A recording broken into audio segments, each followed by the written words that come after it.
In this video, I'm going to discuss Kirby-Bauer antibiotic susceptibility testing. To begin, we start with a Mueller-Hinton agar plate. So this agar was specially designed to not interact with antibiotics. The premise of this lab is we're going to put some bacteria down on the plate, and then we're going to drop some antibiotic discs. And the antibiotic discs have a known concentration of antibiotic, and they're known to diffuse out into the agar away from where we drop them. So if we put a disc in one spot, we're going to see that the antibiotic is going to diffuse out into the agar in a perfect circular pattern around that antibiotic disc. Now, as that antibiotic diffuses out, it's going to be coming in contact with the bacteria that we already placed on the plate. If the bacteria are killed by the antibiotic, they won't be able to grow, and you're going to see a large zone of no growth around that antibiotic disc. We'll discuss results a little bit later, but that means that the bacterium is susceptible to the antibiotic. In other words, it's susceptible to death. It will be killed by that antibiotic. Now, sometimes the antibiotic is going to just physically push bacterial cells out of the way and not necessarily end up killing them. So we actually have to measure the zone of inhibition or the zone of clearing that we see around each one of these discs. Mueller-Hinton agar has a couple specifications, and this Kirby-Bauer test is standardized on purpose because we put a set concentration of antibiotic on the disc, and we put that antibiotic disc on the plate, and we want to be able to draw some standardized results.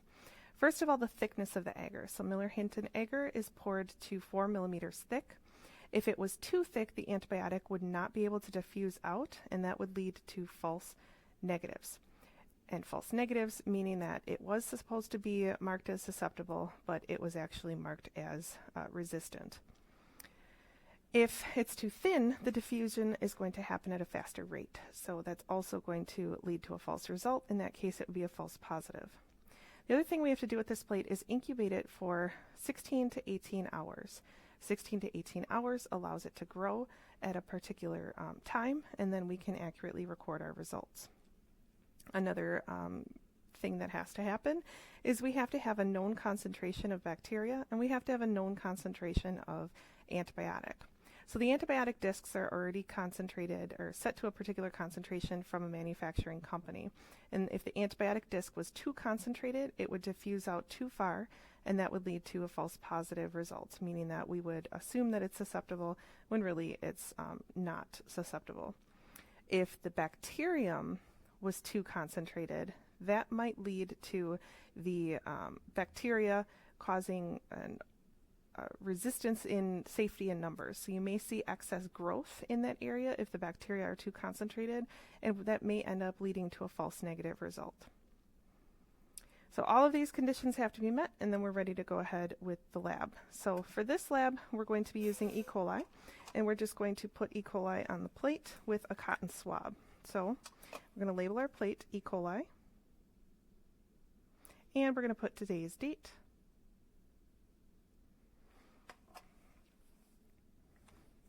And now we're going to take a sterile cotton swab, and we're going to pull out the cotton swab when we're ready to use it. So we're ready to go. We're going to pull it out, going to grab the bacterium, and we're going to aseptically transfer some E. coli and stir it around on the bottom to our plate. And we want to paint the plate so that every surface of the plate is covered. So we go back and forth in one direction.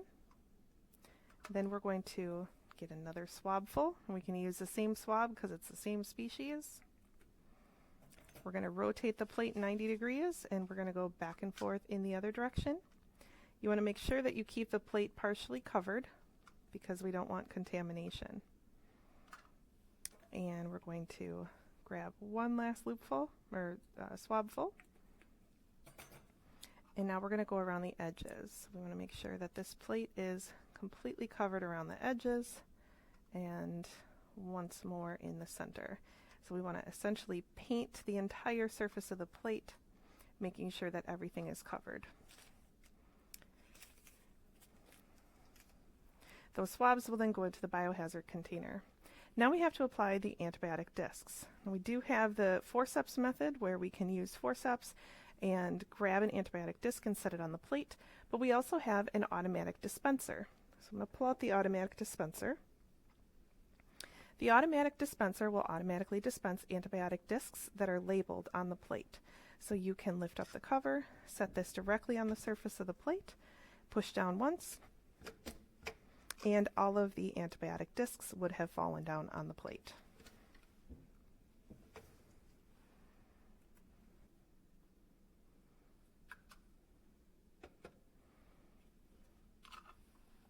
So now all of our antibiotic discs are on the plate, and we're going to incubate this upside down in the incubator for 16 to 18 hours.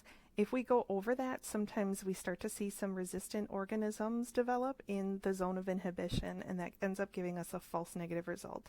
So we want to keep it to that time frame to make sure that we're getting accurate results.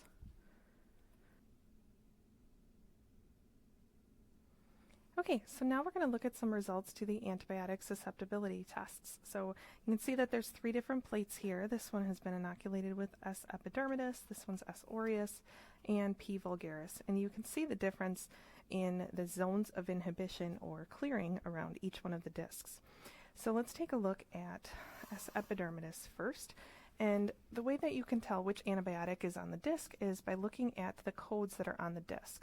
So for example, this one says TE on the disc. So when we compare this code to what we see in this manual,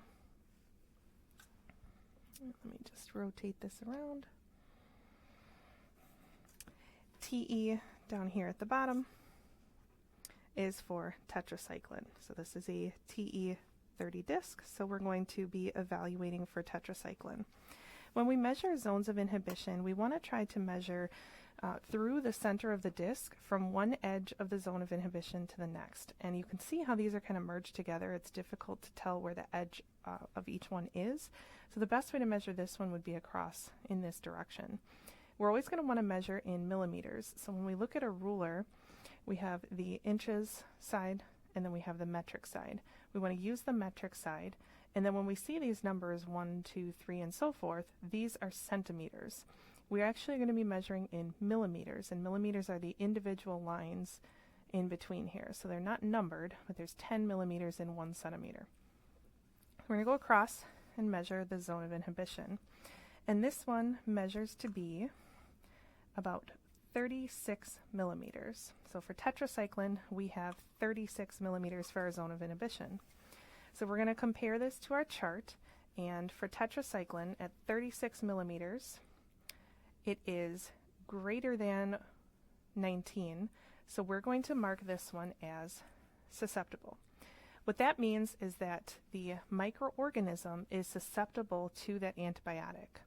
The microorganism is susceptible to being killed by that antibiotic. Sometimes students tend to mix this up and think that we're testing for resistance and we're saying that a person is resistant or susceptible to the antibiotic. And that's not the case. Antibiotics don't just stop working in a person. It's not characteristics of the person that's going to make an antibiotic work or not. It's characteristics of the microorganism. So when we're trying to determine susceptibility, we're taking it from the reference point of the bacterium. Is the bacteria susceptible to being killed, or is it resistant to being killed by this antibiotic? And in this case, this microorganism is susceptible to tetracycline. If we go ahead and measure another one here, you can look at P. vulgaris, and this one's a pretty good one to measure, which is also tetracycline. And we're going to go across the center of the disc from one edge to the other. So we're getting the full diameter of the zone of inhibition, or the zone of clearing that we see here. And this one is going to measure at about 18 millimeters. So we're going to take this over to our book again, and we can see tetracycline at 15 to 18 millimeters is considered intermediate. So we would score this one as being intermediate, and it's not resistant, not susceptible, it's intermediate, it's kind of in the middle. So tetracycline probably wouldn't be a great choice to use against this microorganism, but you can see that it does fall in that intermediate range.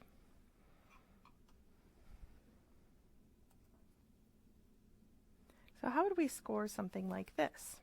So this, you can see that there's growth all the way up to and on top of the disc.